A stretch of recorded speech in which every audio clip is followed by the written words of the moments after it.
then the AU, the anthems.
May I request that we may now take our seats.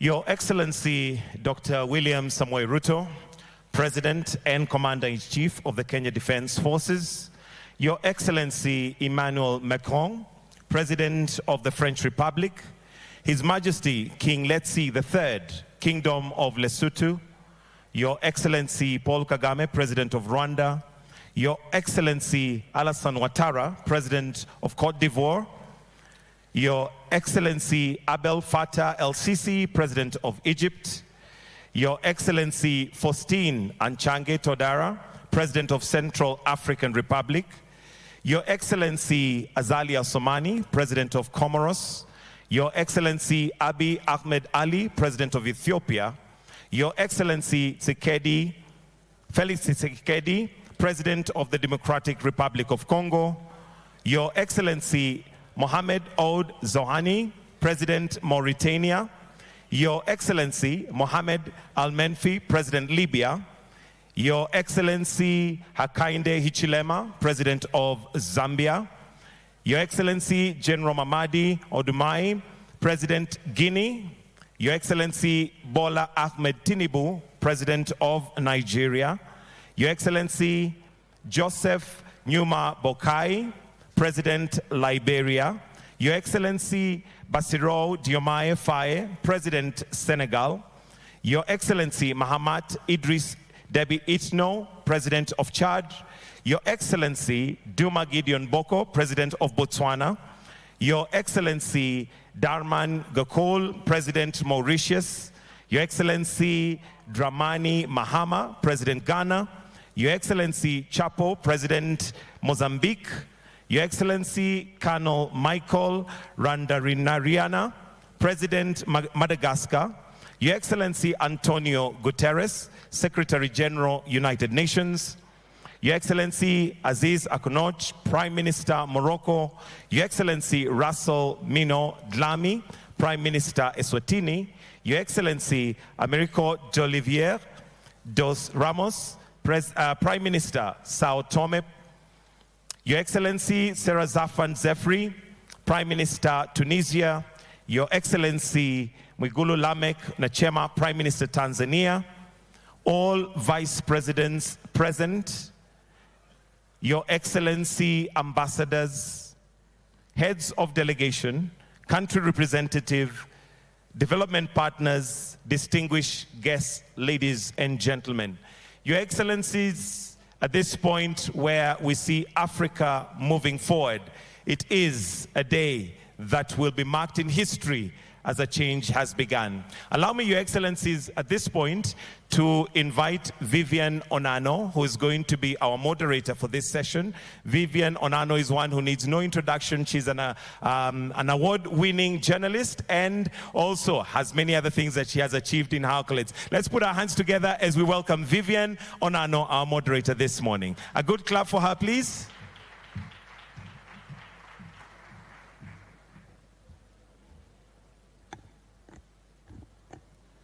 Thank you, Mr. Mike Gitonga, for the kind introduction.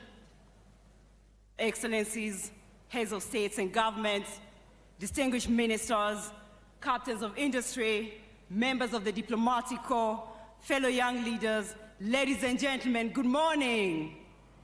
Bonjour, bon dia, salam alaikum. Welcome to the Africa Forward Summit 2026 under the theme Africa-France Partnerships for Innovation and Growth. It is my distinct honor and privilege to serve as the moderator for this presidential opening session.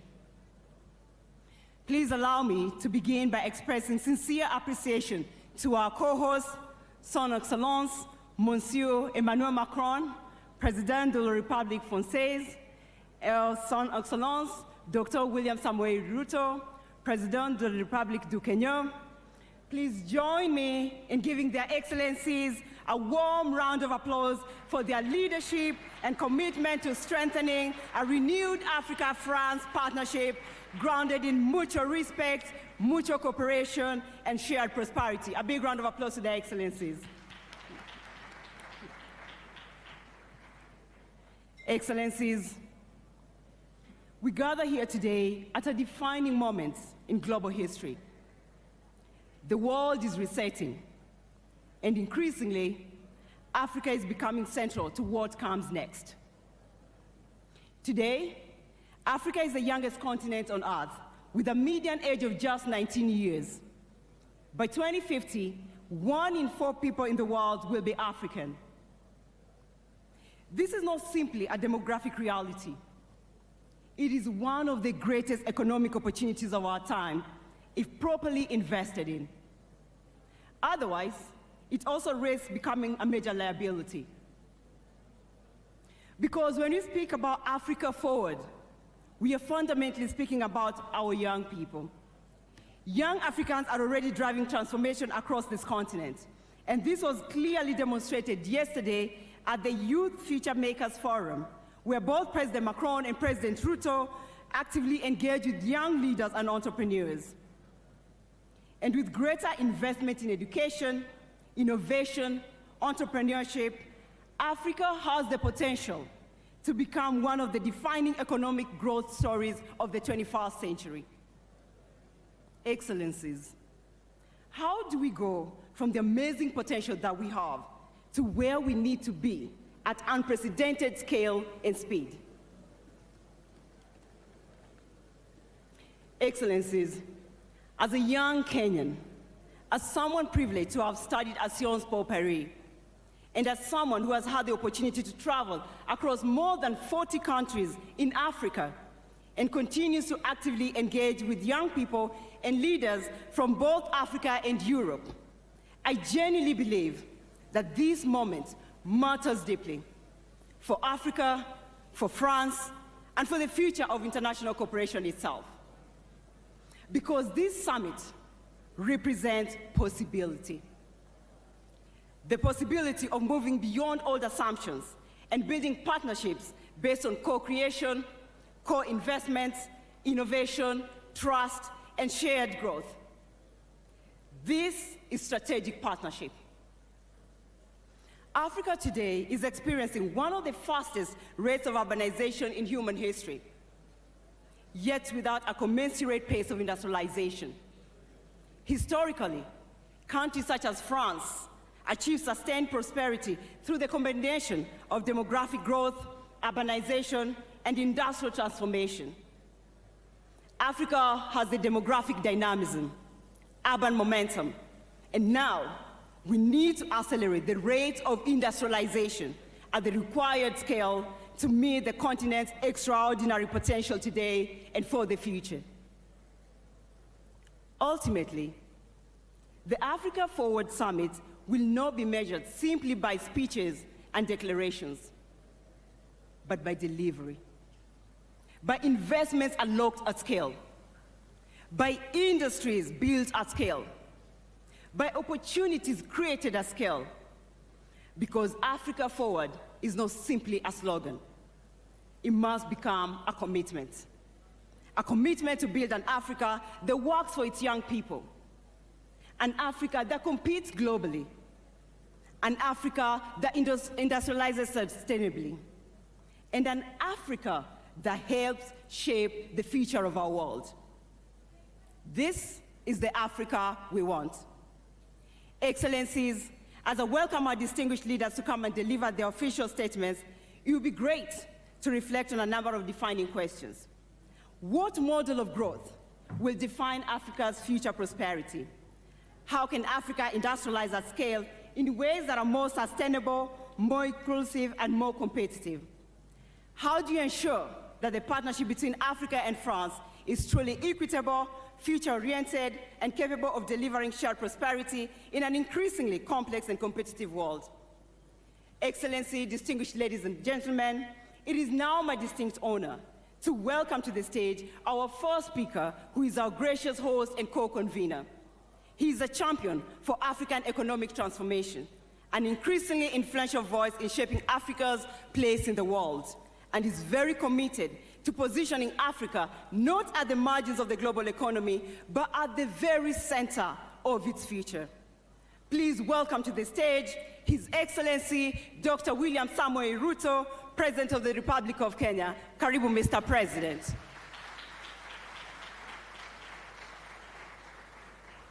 Thank you so much, Mr. President. Thank you.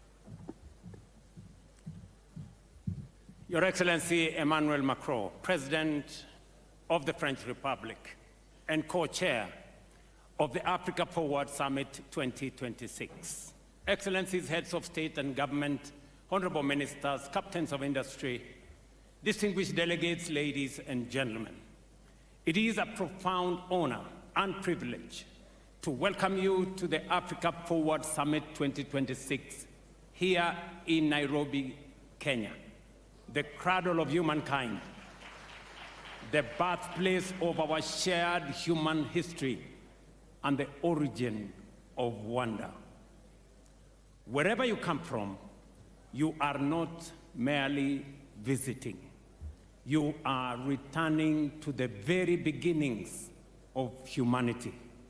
And so, with warmth, friendship, and pride, I say to you all, welcome home. Bienvenue chez vous, karibuni nyumbani. Welcome home. We gather, ladies and gentlemen, at a profound, consequential moment in global affairs.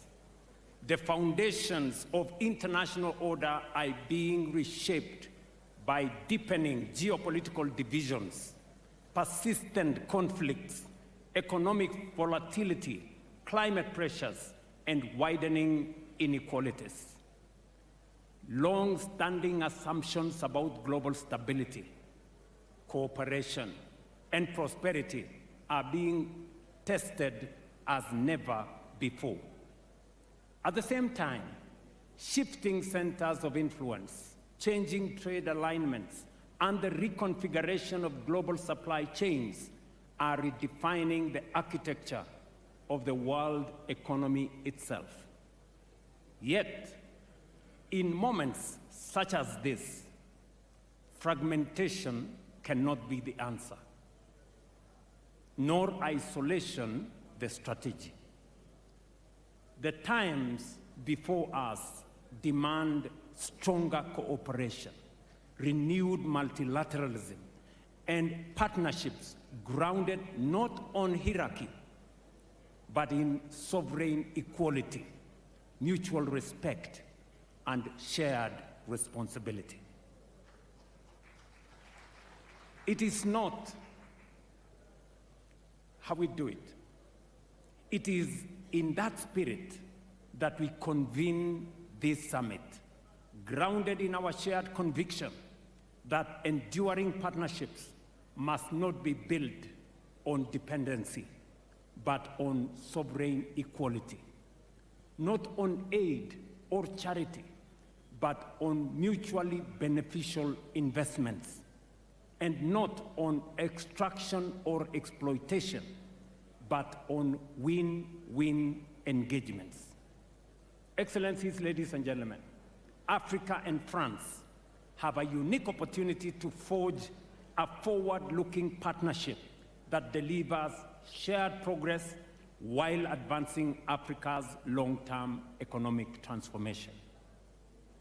Africa approaches this summit not from the margins of global affairs, but as a strategic actor in its own right, endowed with vast natural resources, expanding markets, and one of the greatest reservoirs of youthful talent and innovation anywhere in the world today. We all know by the year 2050, 1 in every 4 people on Earth will be African.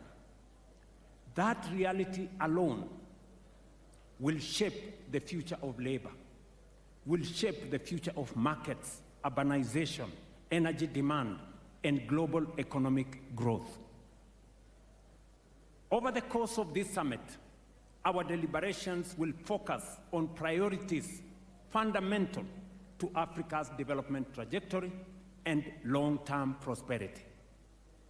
Among them, domestic mobilization of resources for Africa's development at scale, reforms of the international financial architecture, development of transport, logistics, and connectivity infrastructure, energy transition and green industrialization, and of course, youth skills development to foster creativity, innovation, entrepreneurship, and AI-driven transformation. First, we must confront with honesty and urgency the question of how Africa finances its own transformation. The era in which Africa's development was principally framed through aid, dependency, and unsustainable borrowing must give way to a new paradigm grounded in investment, innovation, domestic resource mobilization, and strategic partnerships built on sovereign equality and mutual benefit. Because Africa is not part of the global problem. Africa is, in fact, the solution to the global challenges that exist today, including those of Africa. Our continent possesses vast natural resources, critical minerals, fertile land, immense renewable energy potential, expanding consumer markets, dynamic entrepreneurs, and the youngest population in the world. What Africa requires today, friends, is not charity, but investments, not extraction, but value creation, not dependency, but mutually beneficial partnerships capable of unlocking shared prosperity. That is the essence of the Africa Forward Summit. It is about recalibrating Africa's place in the global order. It is about redefining engagements with Africa, including with long-standing partners such as France, away from outdated models of aid and asymmetrical dependency towards a framework anchored on investment, enterprise, innovation, industrialization, and mutually beneficial cooperation. And we are very clear about this. The current international financial system remains structurally unequal. African countries continue to face disproportionately high borrowing costs, constrained access to concessional financing, and distorted risk perceptions that are frequently disconnected from economic realities that exist in this continent. The bias embedded within global credit rating systems continue to penalize African economies, increase the cost of capital, and discourage long-term investment into productive sectors. This imbalance is neither sustainable nor just. It is one of the principal constraints on Africa's ability to finance infrastructure, industrialization, climate adaptation, and economic transformation at the scale that is required.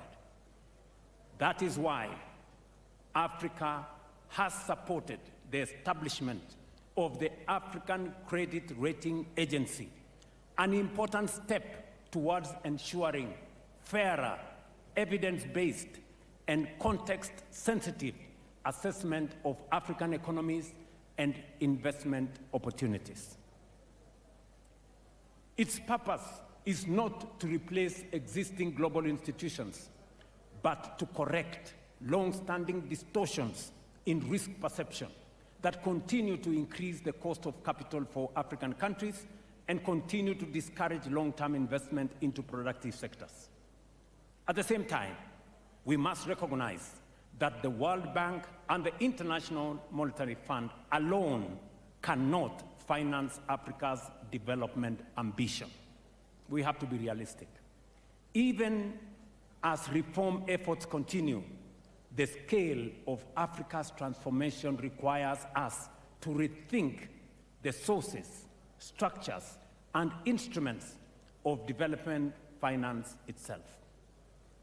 Africa must increasingly finance Africa. Let me repeat that. Africa must increasingly finance Africa. What do I mean?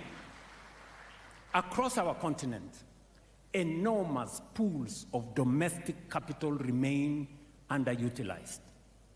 Africa today holds more than $4 trillion in long-term domestic savings, including over $1 trillion in pensions and insurance assets, and more than $500 billion in central bank reserves.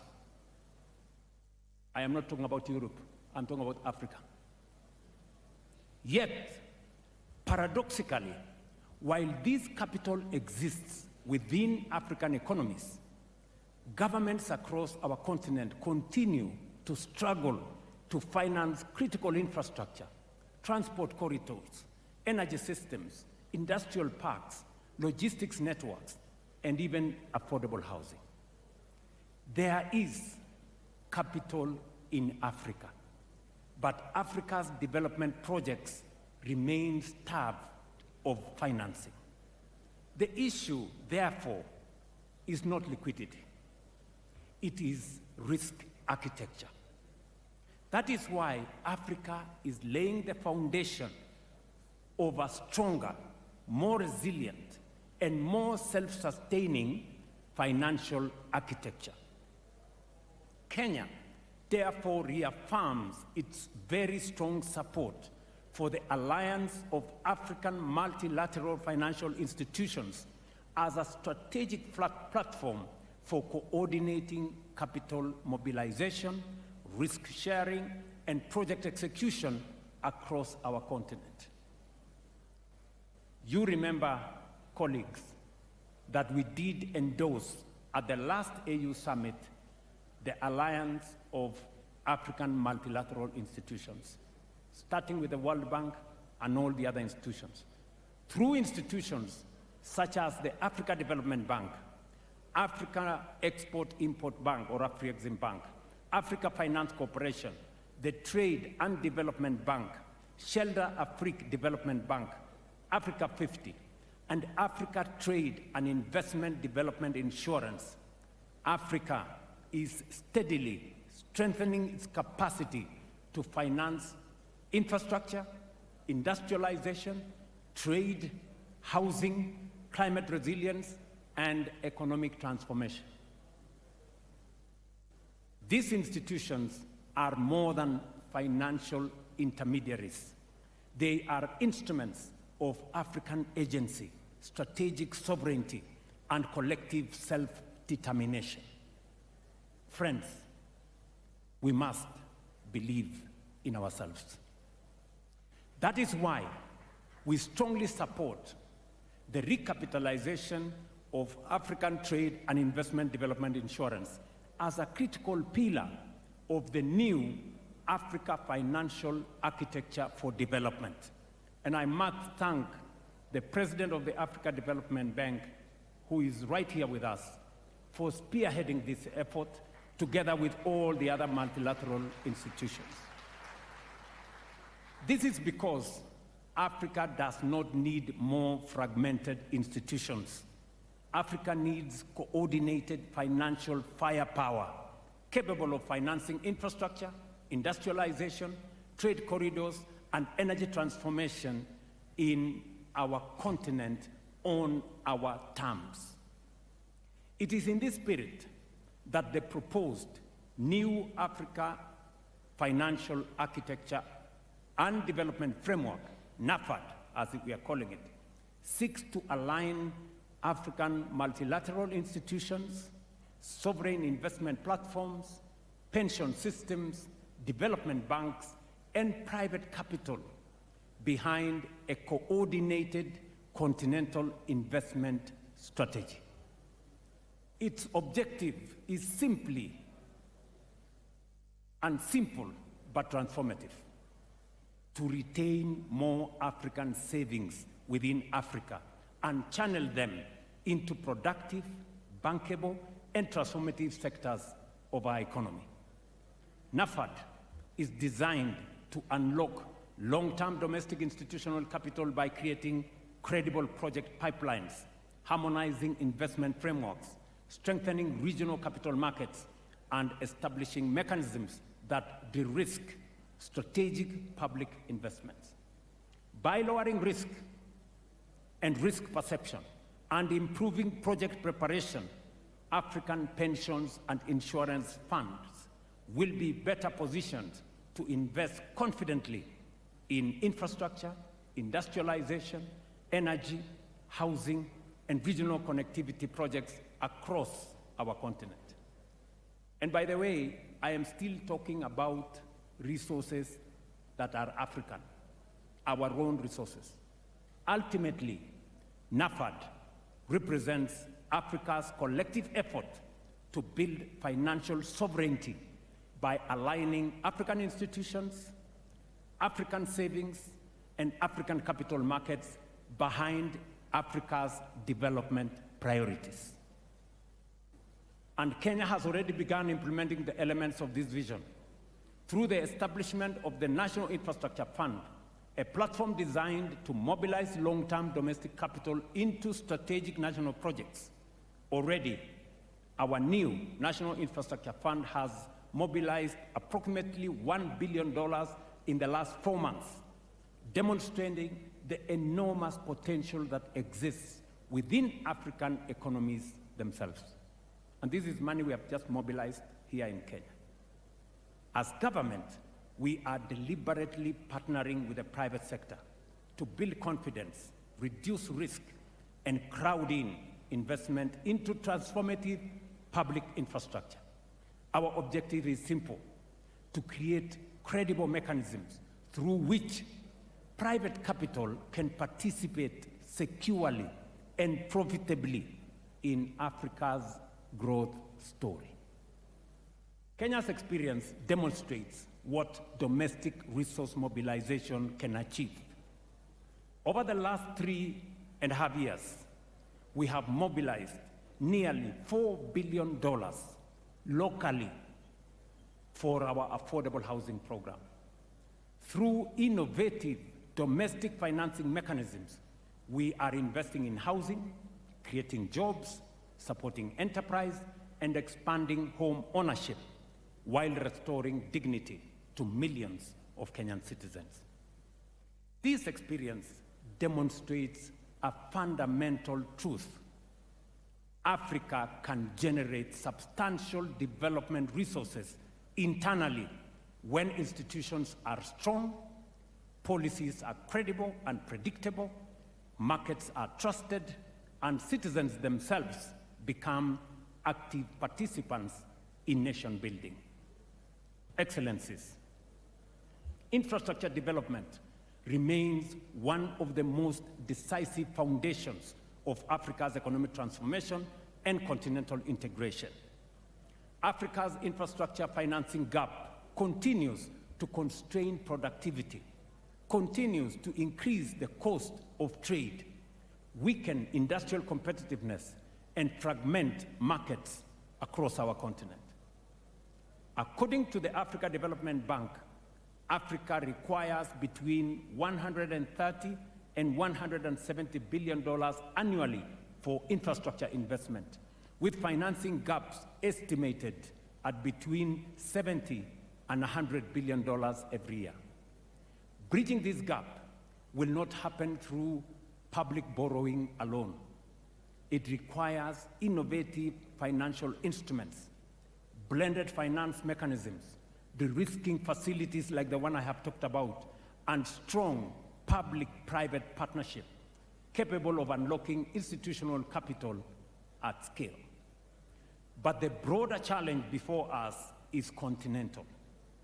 We must accelerate investment in transport corridors, in ports, rail systems, roads, aviation connectivity, and integrated logistics ecosystems capable of binding Africa together into one competitive economic space under the Africa Continental Free Trade Area.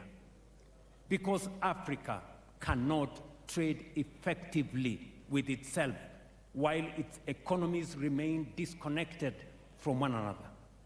Connectivity is not merely about infrastructure. It is about competitiveness. It is about regional value chains. It is about food security, and it's about industrialization. And ultimately, it is about shared prosperity. Equally critical is the question of energy. That is why we must fundamentally restructure and strengthen Africa's financial architecture to mobilize the scale of capital required to finance this transformation on African terms. Excellencies, Africa possesses some of the greatest renewable energy potential anywhere in the world, from geothermal resources in the Rift Valley and on to immense opportunities in solar, wind, hydroelectric power, and green hydrogen across our continent. Africa, therefore, has a historic opportunity, not merely to participate in the global energy transition, but to help lead it. But for Africa, the energy transition must also be a development and an industrialization transition. We must accept a future, and we cannot, let me repeat that, we cannot accept a future in which Africa simply exports raw green minerals, while industrial value addition, advanced manufacturing, and technological innovation take place elsewhere. That model belongs to the past.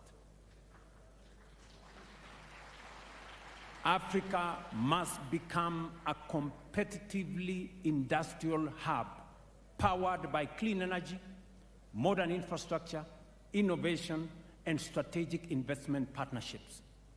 Green industrialization presents our continent with an opportunity not only to contribute meaningfully to global climate solutions, but also to create jobs, expand manufacturing capacity, strengthen exports, deepen regional value chains, and accelerate structural economic transformation. Excellencies, ladies and gentlemen, perhaps Africa's greatest strategic asset is its people. This demographic and the demographic reality that it presents will profoundly shape the future of labor markets, the future of technology, urbanization, consumption, innovation, and of course, economic growth. Our youth population is not a burden to be managed. It is an extraordinary strategic advantage to be invested in. But demographic potential does not automatically become demographic power.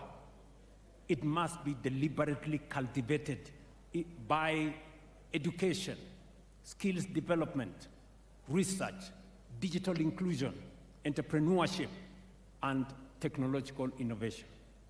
We must equip Africa's young people, not merely to seek jobs, but to create enterprise, build technologies, drive industrial transformation, and lead the next frontier of artificial intelligence and digital innovation.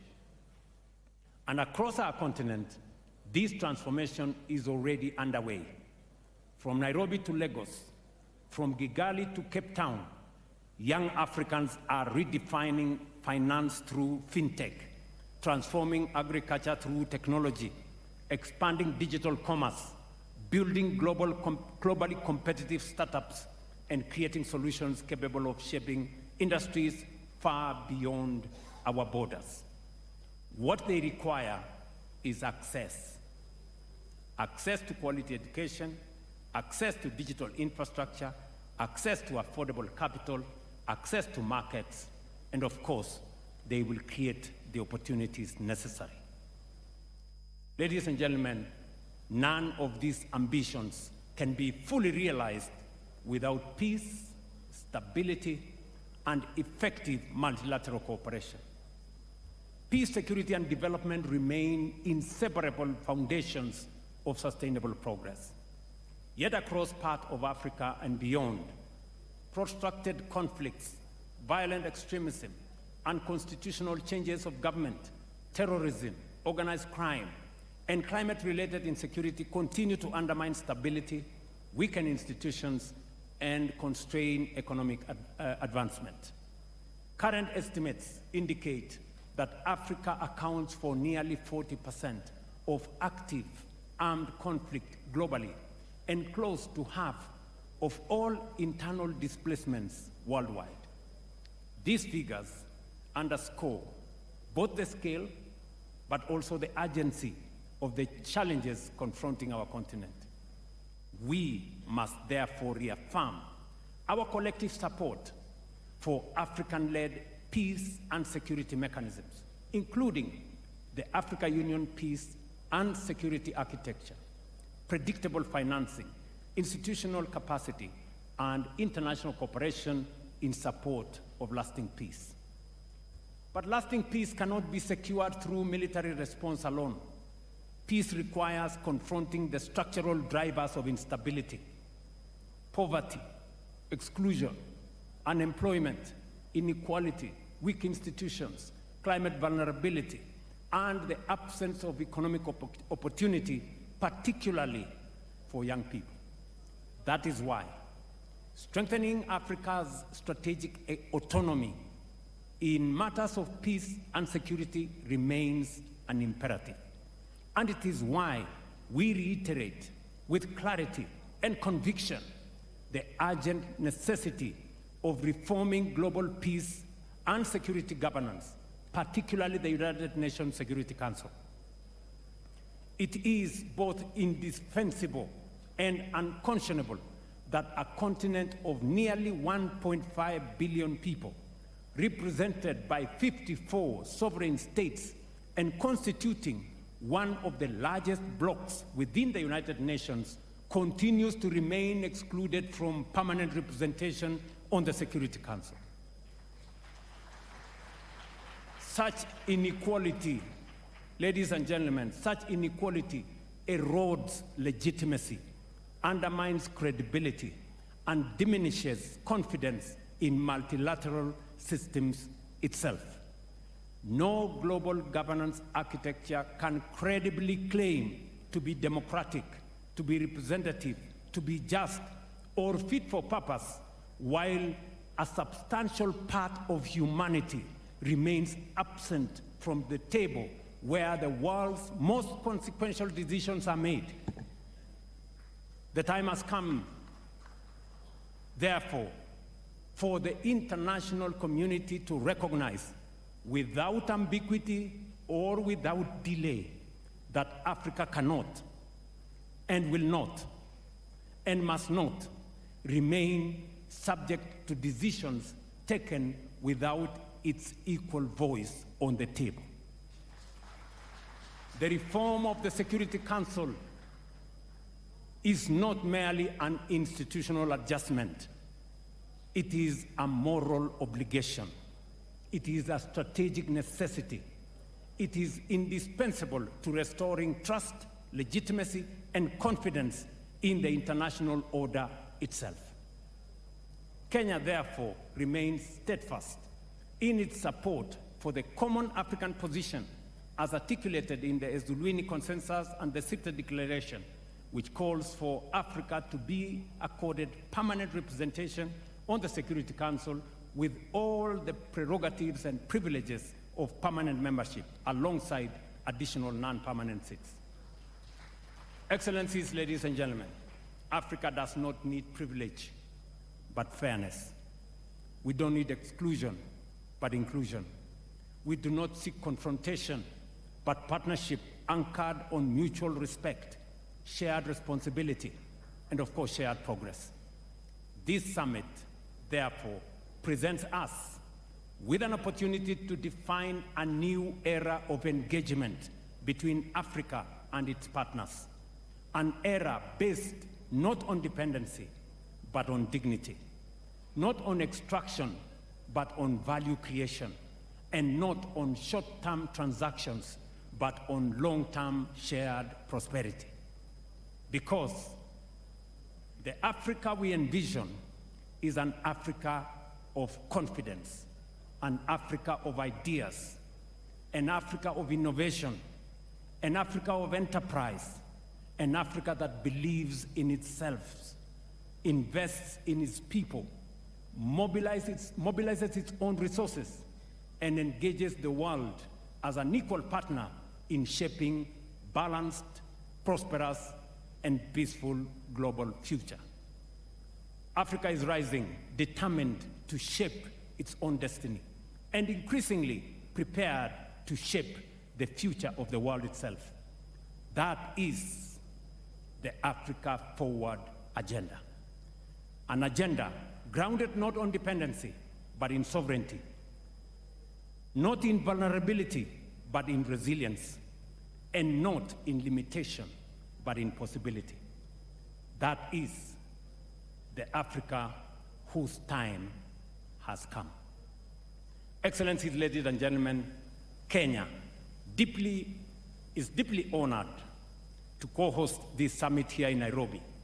We look forward to productive deliberations, practical outcomes, and enduring partnerships capable of advancing prosperity, stability, dignity, and shared progress for our people and for future generations. I thank you for your kind attention. Thank you very much.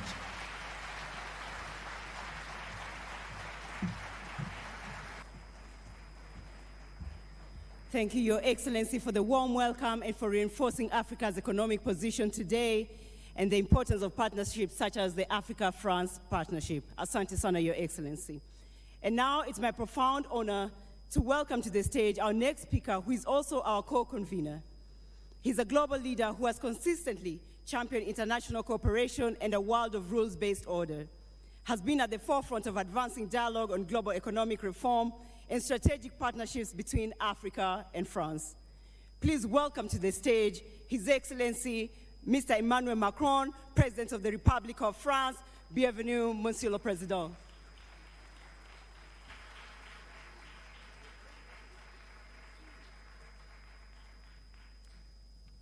Thank you so much. Mr. President, dear William, Your Majesty, Head of State and Governments, Secretary General of Permanent Commission of the African Union, Secretary General of Francophonie, ministers, ambassadors, entrepreneurs, ladies and gentlemen, Asante Sana, Mr. President. And I will switch in French, if you allow me. Le président a tout dit. I think Mr. President said it all. And I just want to add a few convictions, if I may, so that we can move on to the next segment. What makes this summit so unique is the philosophy behind it, and I want to extend on that a little moment. Firstly, this summit all began with meetings with youth, with business leaders, representatives of sport and culture, and indeed, just after this session, we're going to be meeting with the captains of industry, with whom we'll be able to discuss things. But deep down, the conviction that I wanted to share with you is that the agenda that Africa and France need to have, the one that I stand for, must not look backwards, but just look straight ahead. As President Ruto just said, we need to keep our eyes ahead. And what I have been trying to do for 10 years now is to construct a relationship which looks backwards with lucidity, and we've been working with Cameroon, Rwanda, Algeria, and several other nations, and with which looks with bravery at the present, looking at the necessity of investing in sport and culture and creativity, looking at co-development and co-investment, and which is built on respect for the fact that Africa has its own agenda. The relations between Africa and France, as we see it, as the way we want to implement, are built on courage, respect, and a will to have a shared agenda. That's what we've been working on for 10 years. We spoke about it yesterday, so I won't go into it now. Why am I so convinced that this is the right way 10 years down the track? Because the challenges of Africa and Europe are shared challenges. We all want peace, prosperity, sovereignty. Europe has always been fighting for this, and after the Second World War, the EU was built on this struggle for peace and sovereignty, and now the European agenda is indeed one built on strategic autonomy, so as not to depend on American or Chinese power. And when we want to defend the rule of law, international law, we believe in equality, in equal footing trade relations. We defend the climate. That is what Europe is all about.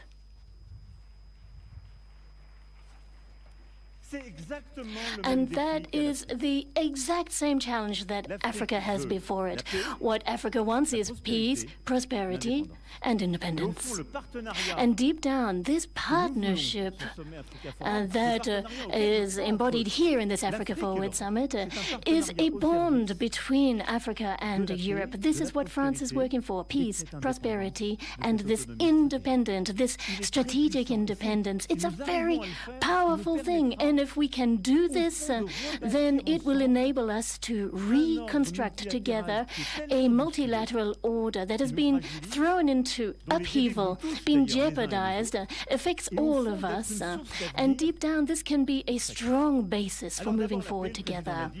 And in terms of peace, I don't want to repeat what President Ruto said.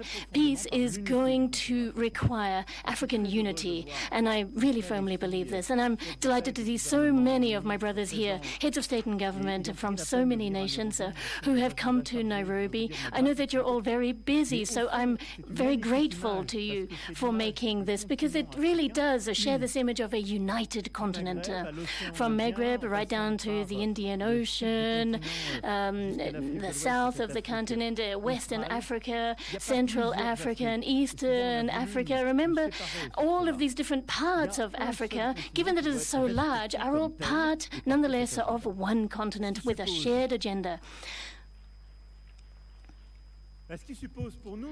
Which means that if we want to be beside you, it means that we have equal representation, better representation for Africa in international instances such as the UN, the financial institutions, and we want it represented in the Security Council of the UN.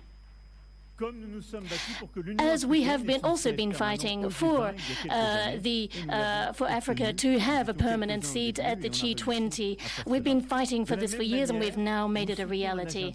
And we are fighting for an agenda, along with the Secretary General. We've been talking about this for an African UN presence, which will be all the better placed to defend its own peace and security operations, particularly through the UN missions. We hope to see all the wherewithal given to Africa to ensure its own sovereign security. The African continent needs better representation, and Africa has the capacity to build on its strengths. So what we stand ready to do is assist you financing that with a reworked security arrangement which is respectful of the sovereignty of each African country, but never eclipsing each nation's sovereignty. And I'm delighted to hear from your introductory remarks a moment ago that we can build together a shared agenda to overcome the peace and security challenges that we are facing, continue to work together so that the whole of the UN can move forward on a more equitable basis. Prosperity next. With President Ruto, I was discussing this. I think that he is absolutely right when he's talking about the prosperity of the continent. It's clear, it's simple. No, what I'm offering is not to offer assistance. Those days are behind us. And we know that there are budgetary challenges in some instances, security challenges in others. These are realities that we need to be realistic about, but we need to rethink our North-South relations. And we need to look with lucidity at all of the cross-cutting benefits that Africa can derive from its diaspora. Those who are working very, very hard in many, many of our countries and send remittances back home are another important lever that we must not overlook. But the main notion I want to focus on is co-investment. What is co-investment able to achieve? It means investing in human capital, the young talents in Africa, in a formal economy. One of the major difficulties here is too much of the African economies that are underneath the tip of the iceberg as informal economy. It's about time we brought them into the value chains and to structure your agricultural sector and your industrial sector in such a way that it will be stronger than ever, so that Africa will no longer be seen as a place for rare earths and other resources to be extracted, but rather to be a partner. So we're working towards a transformation of investment relations, investing in value chains, energy, sustainable development, building on your strengths and your youth and your talent. And this is what the Business Roundtable is hopefully going to enable us to structure by looking at investing in AI, health, the blue economy, and sustainable agriculture. So what we need to do is look at the partnership that we want together through a logic of investment. And this is where we see this agenda of prosperity and sovereignty altogether. Getting Africa forward on the economic level means greater sovereignty and autonomy. It's important for Europeans as well. to have more strategic autonomy in its partnerships. We need to ensure that we do not become dependent on the two major powers who in some ways look like they're going to eclipse everything.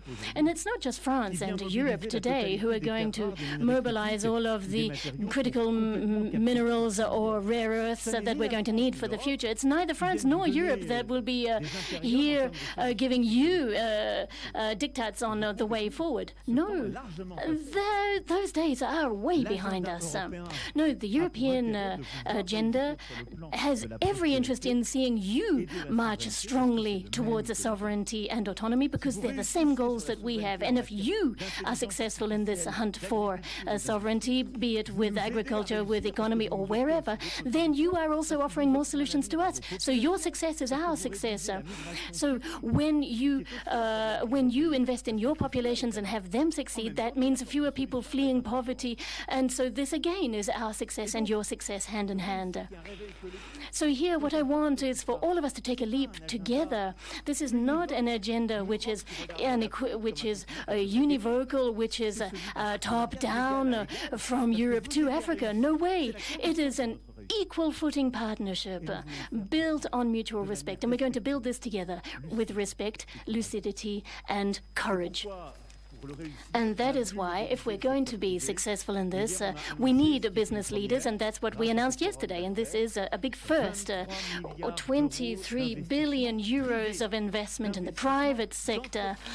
These are for industry, for firms in the fully private sector companies in Africa. These 23 billion euros of investment is 14 billion for French firms in Africa, 9 billion in investments for African businesses on our continent. On your continent. And so this, we are hoping, will be the jolt that we need to inject more momentum into the process. All of this is going to, as President Ruto said, be based on quite simple things. A new partnership, a new vision for managing resources, for sustainable agriculture, for having tax and financial policies that are more consistent.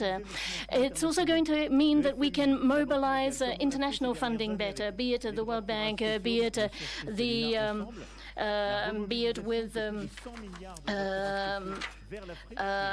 IMF and with other international, with special drawing rights, with all kinds of mechanisms and debt restructuring that can move us all forward.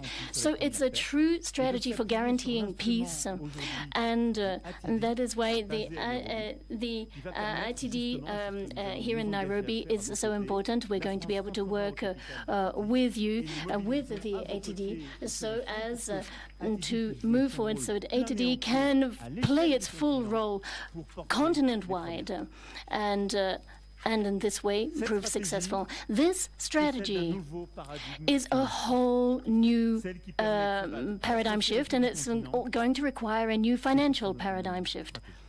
And this is all part of our shared strategy. Other than that, I would say President Ruto said what I wanted to say, that I think this summit embodies our new partnership, and I think he said it better than I ever could. So I want to endorse what he said. In a moment's time, we will be meeting with business leaders. And we'll be discussing growth, we'll be discussing finance and investments, and then after that, we're going to have the outcome of this Africa Forward Summit with the declarations of those investments, and then together with President Ruto, we're going to bring to the G7 in Evian, on behalf of all of you, the message from this forum, and then throughout the year, at the IMF, World Bank, at the UN, we are going to showcase and push this shared agenda. And that is why this summit, in my opinion, is going to enable us to jointly set forward our upcoming path. So I don't want to take up any more of your time, dear ladies and gentlemen, but I just wanted to extend my thanks to President Ruto for agreeing to host this outstanding summit here in Nairobi. And I'm delighted to be here with you, with my brothers and sisters from all around Africa. And I'm looking forward to working on all of the input that we can pool your strengths, your energy, so that we have a new African-French partnership. This agenda for peace and prosperity is something that I truly aspire to. And it's something that, with a lot of respect and humility, that I want to put at the service of this continent, the world's youngest continent. And even last year, we had the strongest rate of growth from around the world. So it's not only the continent of the future, it's already a power and a strength in the world today. And I am proud to be standing at your side and to try humbly to build with you this agenda in which we will be investing heavily. We want to work with you. Long live friendship between Africa and France. Thank you.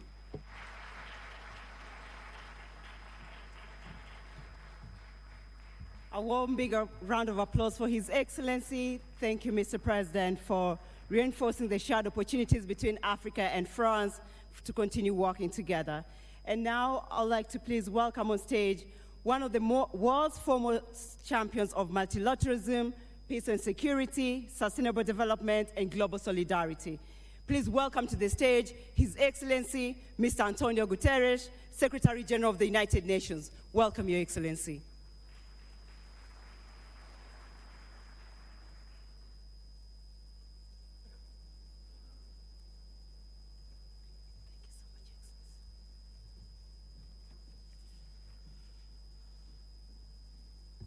President William Ruto, President Emmanuel Macron, congratulations. Congratulations for convening this Africa Forward Summit, and congratulations for forging this renewed partnership between France and Africa for African development. Your Majesty, Excellencies, ladies and gentlemen, the name of this summit captures the moment and the mission: Africa Forward. Forward through one of the most turbulent global moments in living memory. Africa is not waiting. Africa is moving, and Africa is leading. African continents are driving one of the defining debates of our time on how to reform a global financial architecture designed in 1945 for a world that no longer exists. Africa played a leading role in the approval of the Pact of the Future by the General Assembly of the United Nations. It is African leadership building new tools like the Borrowers Platform, and so that the countries can speak as one and negotiate from strengths. Challenging the credit rating systems that locks too many of the borrowing tools they need. Africa has had a leadership in securing the Seville commitment to expand the lending power of multilateral development banks, to mobilize private capital at scale, and to deliver relief from the debt burden crushing developing economies. It is African leadership through the African Development Bank that is advancing a bold vision to reform the continental's financial architecture from within, mobilizing African resources for African priorities and prosperity.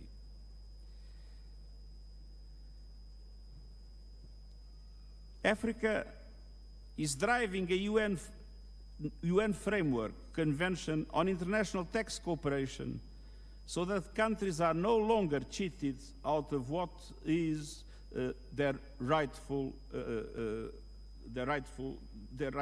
what is rightfully theirs. And I want to praise the African leaders that have understood that is absolutely essential also to do everything with the adequate policies and strategies to mobilize a much stronger share of national resources in order to be able to accelerate the development of the continent. And it is African leadership, alongside the small island states and other developing countries on the front lines, that has placed the climate emergency where it belongs, at the center of the global agenda. This is not a continent waiting for solutions, this is a continent producing them. But let us be honest about what stands in Africa's way. A global system designed without Africa and still largely operating without Africa, perpetuating century-old injustices. A continent of more than 1.5 billion people with no permanent seats on the UN Security Council, as was referred by President William Ruto. Without the voice, the representation, and decision-making power it deserves inside the international financial institutions that shape this economy, it's not Africa that loses, it's the world that loses the fact that the voice of Africa is not conveniently taken into account. Meanwhile, as we all know, official development assistance is collapsing. Aid budgets cut, partnerships unwound, commitments walked back just as the need is greatest. So this is not only a financial crisis, this is a crisis of solidarity. Take climate change.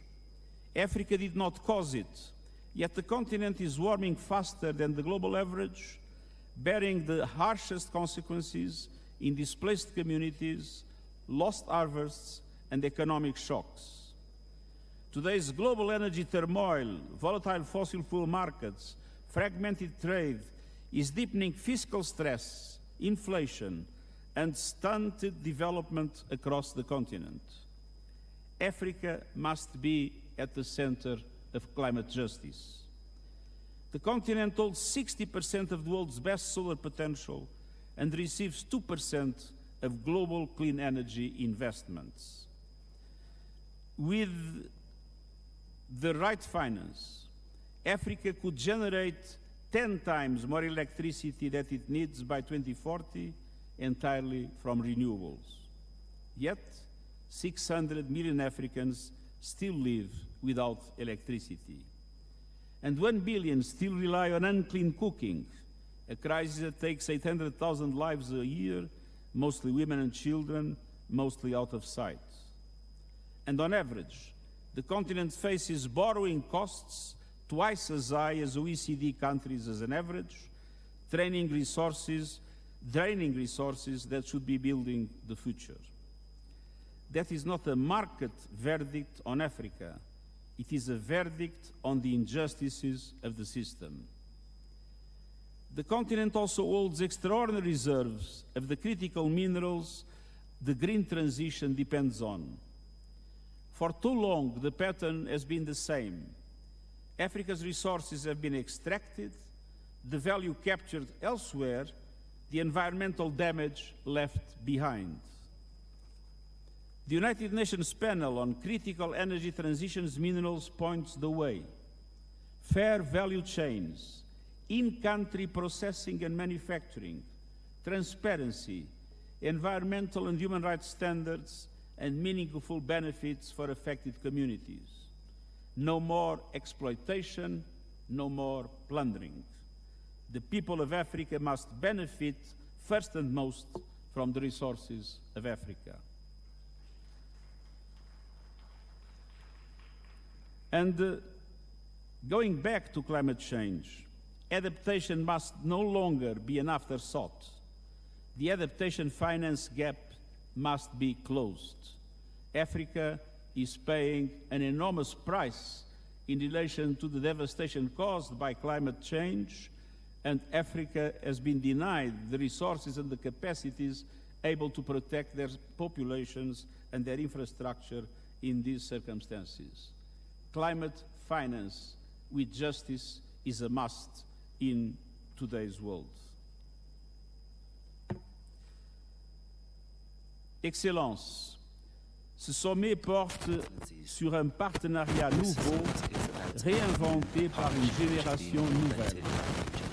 Un partenariat d'égal à égal, fondé sur la complémentarité et l'intérêt mutuel. Mutual benefits. This means that we must co-invest in industries that have been created by Africans. Strengthening universities and African research institutions, developing African capacities in terms of artificial intelligence so that AI can be shaped by African data, African languages, African researchers, and African leadership. Building partnerships which are built on the roadmaps of Africa, the free trade areas in Africa, the Agenda 2063, and the national development priorities. And this means funding African priorities with fair conditions for all, with capital that is accessible. The biggest transformation of this century is not a market but a generation, and by 2050, 1 out of 4 people on the planet will be African. Young leaders here at this summit demonstrate and show the face of this new partnership.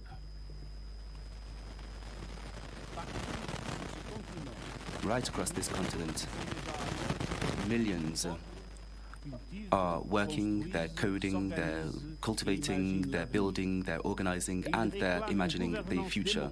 And they are asking for inclusive democratic governance and responsible institutions. Dear friends, the success of the continent is not just an African challenge. When Africa succeeds, the entire world wins.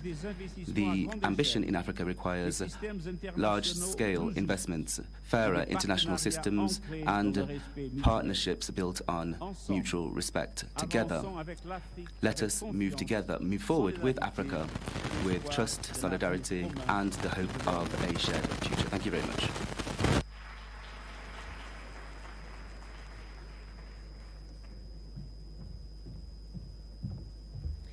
Another big round of applause for His Excellency. Thank you so much. And now I'd like to welcome our next speaker, who is a distinguished African diplomat, currently leading Africa's premier continental institution. He's a steadfast champion of continental integration and multilateral cooperation. Please welcome to the stage His Excellency Mahmoud Ali Yusuf, Chairperson of the African Union Commission. Excellence, Monsieur William Ruto, President. William Ruto, President of the Republic of Kenya. Excellency, Mr. Emmanuel Macron, President of the French Republic and co-organizers of the Africa Forward Summit. Excellencies, heads of government and of state, to the Secretary General of the United Nations, ladies and gentlemen, at the outset I would like to thank Kenya for their hospitality and their warm welcome to this very important event. Through this meeting, France and Africa wish to set Africa on the path of progress. Africa must also contribute to global decisions. The global economy is wavering, multilateralism and collective security are being challenged. In this uncertain context, our continent must lead. It is undeniable that Africa holds major assets: demography, youth, land, resources, minerals, renewable energy. Indeed, transforming the continent will require the transformation of these assets into advantages, diversifying our economy. This is part of the recipe for success. Excellencies, ladies and gentlemen, it is possible to welcome major at a lower cost to train young people and our women. Energy will be the major factor. the competitiveness of our economy will require affordable capital.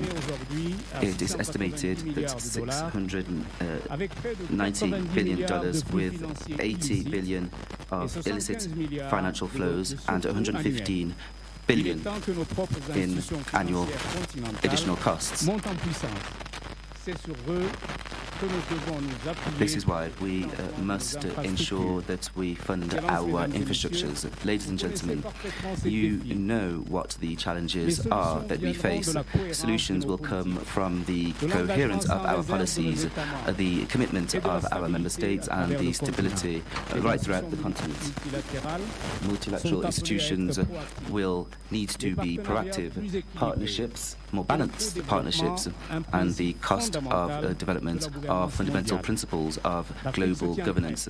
Africa stands ready to take on greater responsibility on the international stage and in particular in the Global South. Excellencies, ladies and gentlemen, peace and stability are an important challenge on the continent.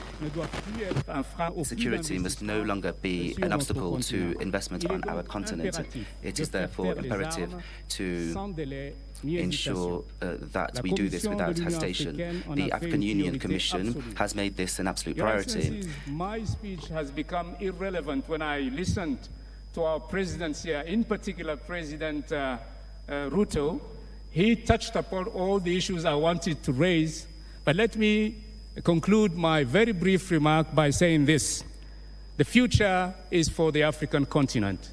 The African continent will be the powerhouse of global growth.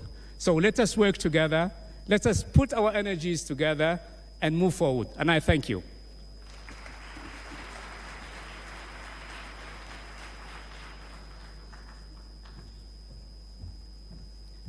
Another big round of applause for His Excellency. Thank you so much. Your Excellencies, please allow me to briefly highlight the high-level roundtable discussions that will continue throughout the day. Immediately following the opening session, we'll proceed to the high-level plenary on energy transition and green industrialization in the adjacent room, Savo B. It's just right next. This will be followed by a high-level working lunch session on the reform of the international financial architecture, Savo C. Following the lunch working session will be a plenary on peace and security. Thereafter, we will then transition into parallel roundtable discussions on artificial intelligence and digital technologies, blue economy, health, and agriculture. In parallel, there will also be a special session on Congo Basin Climate Commission ahead of the closing ceremony. To ensure the smooth flow of the summit proceedings, members of the organizing team will be available throughout the venue to provide guidance. Excellencies, distinguished ladies and gentlemen, please give a big round of applause to our open plenary speakers. Thank you. Thank you. Thank you very much. God bless Kenya. God bless Africa. God bless France. Asanteni sana. Allow me to hand over to Mr. Mike Gitonga.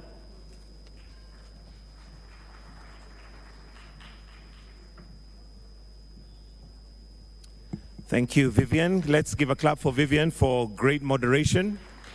Your Excellencies, that brings us to the end of this session and would like to now invite all the presidents and heads of state to a family photo, which we're going to take right here on stage. So I'll kindly request that all the Excellencies for a family photo before we exit.